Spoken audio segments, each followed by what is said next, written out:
that's, just what our movement's all about. But it's more than just Gen Z's falling for conspiracy theories. Why?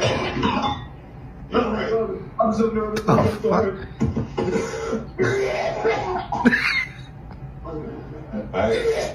Well, we hope you're okay. Why don't we give you some time to collect yourself? If you need help, let us know in the control room there.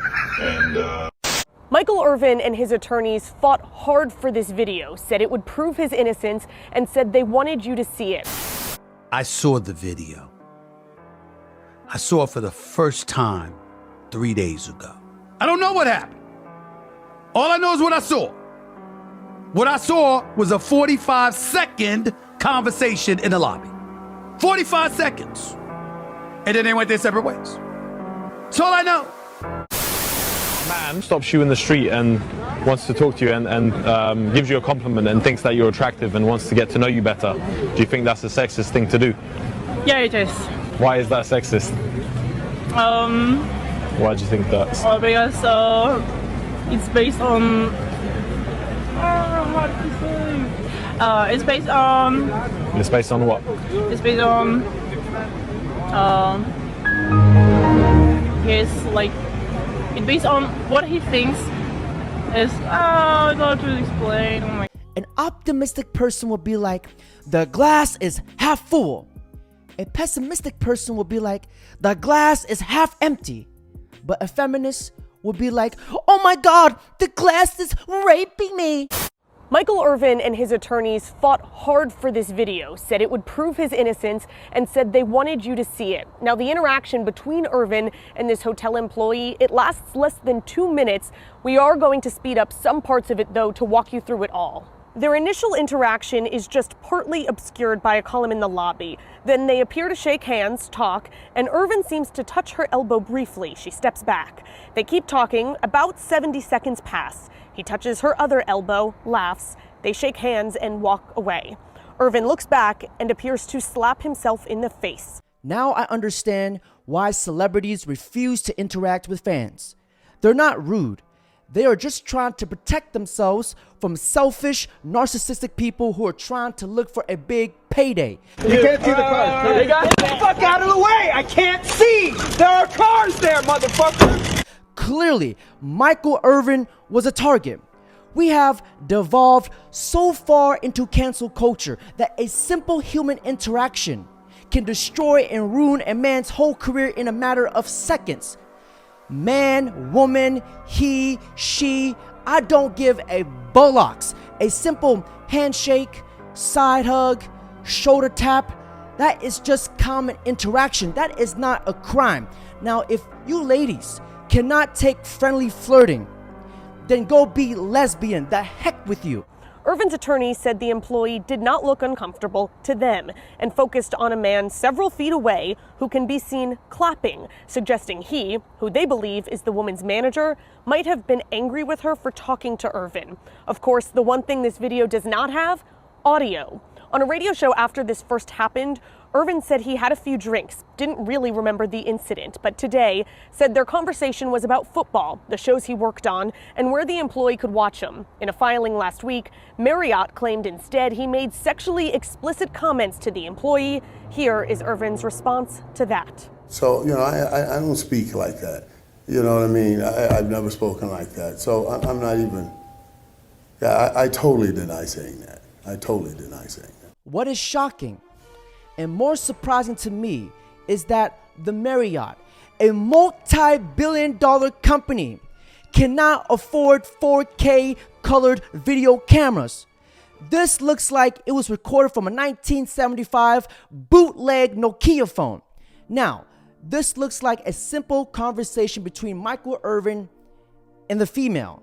Now, the guy who looks suspicious is the man in the vest with his hand in his pockets. He's the one who's not approving of this. Now, remember this. If you are a famous athlete and you take a girl from a beta male, of course he's going to be salty and cunning and throw you under the bus.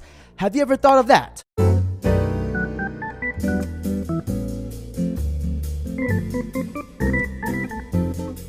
Michael Irvin is not only my friend, he is my brother. I don't just love working with him, I love him. We have spoken every single week since the Super Bowl ordeal, since the ordeal during Super Bowl week transpired. I love him, and no matter what, I'm his brother and I'm gonna be there for him. Period. Having said that, let me also say this. I saw the video. I saw it for the first time 3 days ago. I don't know what happened. All I know is what I saw.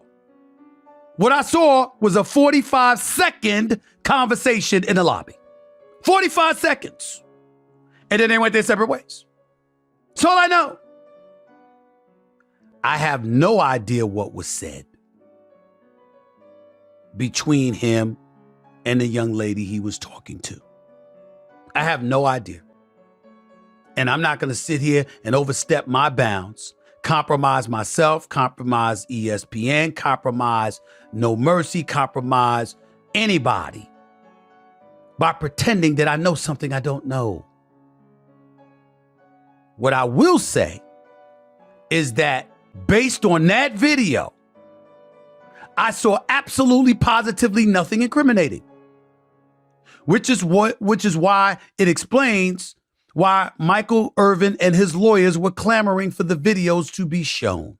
And the only reason it's okay for me to comment on it is because the videos have been public, made public, available to the public. Most of us have seen it. And so as a result, it's appropriate for me to comment to this degree about it. What ESPN is going to do, I don't know, because its primary employer is the NFL Network. And a lot is contingent on what they're going to do, I'm sure. And obviously, there's going to be probing. There's going to be investigations. Every I is going to be dotted. Every T is going to be crossed before a decision is made. I can tell you this. I loved Michael Irvin on First Take. I never want to lose him. I love Michael Irvin on television. I never want to see him off television talking football. Who the hell knows what's going to happen? But in speaking to him, in literally seeing and hearing him cry while emphatically proclaiming his innocence. The only reason I'm speaking on this is because A, I want him to know I believe him and I believe in him. And number two, more than anything else, I want him to know I love him. First of all, I just want to thank you, Stephen A. Smith, for standing up for Michael Irvin. Shows him what a great friend he is, and that's an honorable man. Meanwhile, all the cowards, nutless manginas at ESPN are not saying a damn thing. I will always use my platform to say what I believe in and stand up for what is right. Now, I just want to thank you, Michael Irvin, for standing up for all men who are accused of false accusation. If you look at Andrew Tate, for example, he's in jail for a crime he did not even commit. Now, if you want to take this a step further, if you look at Michael Irvin and then you look at Andrew Tate, what do they both have in common? They're both black and they're both successful. Now, what does that say about the society we live in? You do the math. 1 + 1 is not potatoes.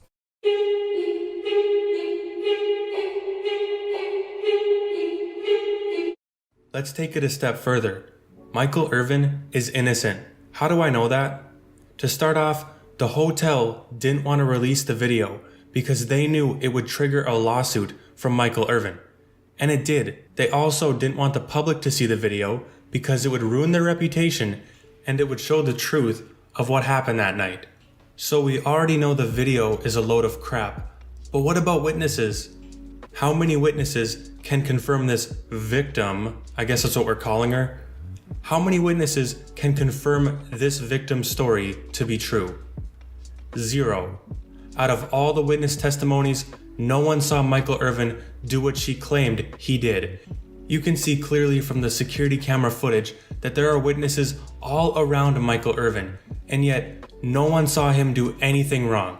I know the video doesn't have any audio, so there's no way to prove that Michael Irvin didn't say anything inappropriate, but I want you guys to pay attention to what the hotel said.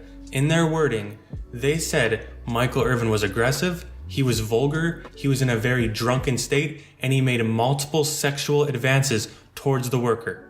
These are very serious accusations, but if you watch the video, none of those things are true. Michael Irvin is not aggressive, he's not vulgar, the only touching he does is her arm, which isn't really a sexual advance, it looks like a friendly conversation. Even if Michael Irvin made an inappropriate comment, he's still innocent of what they're saying he did. They said he was aggressive, out of control, drunk, and that he was making multiple sexual advances towards the woman, and it's simply not true. Touching someone's arm in a conversation is not a sexual advance, and nothing Michael Irvin did matches up with what they're saying he did. And the witness testimonies match Michael Irvin's story, not the female employee, who of course decided to remain anonymous so she doesn't have to be held accountable for her actions. The NFL Network is a joke for taking Michael Irvin off the Super Bowl over a random accusation instead of giving him the benefit of the doubt, and I cannot believe with all of my life that Michael Irvin wants to go back to them, but that's his choice. Now, can you guys imagine if this was not caught on video camera? Michael Irvin's head will be on a stick. Now, whoever this person is, her name needs to be released to the public. She needs to be sued for defamation, and literally, women who file false accusations deserves prison and jail time. And it's baffling to me that someone can be so selfish that they're willing to destroy a person's whole career, which they worked their ass off for, just for ego, money, or just out of pure jealousy and envy. Now, gentlemen, that's it for today's video. Don't forget to like, comment, subscribe. But before I end this video, let's hear from Alpha Male Strategies. I'm going to keep making controversial topics. I don't care if they come flag every one of these. I don't give a they come thumb down every one of these. I don't give a. All right, I'm not afraid of women. Guys, a lot of you guys are scared to date women or toss the Me Too and sexual rap. Man, I'm going to stay dicking these hoes down. And nope, I'm not afraid to be left in a room with a woman. I fuck their ass to sleep and send their ass home, and I don't worry about no charge. If they want to file a fake go ahead. I got a lawyer. That's what he get paid retainer for. I'm not afraid of women. I'm just going to live my life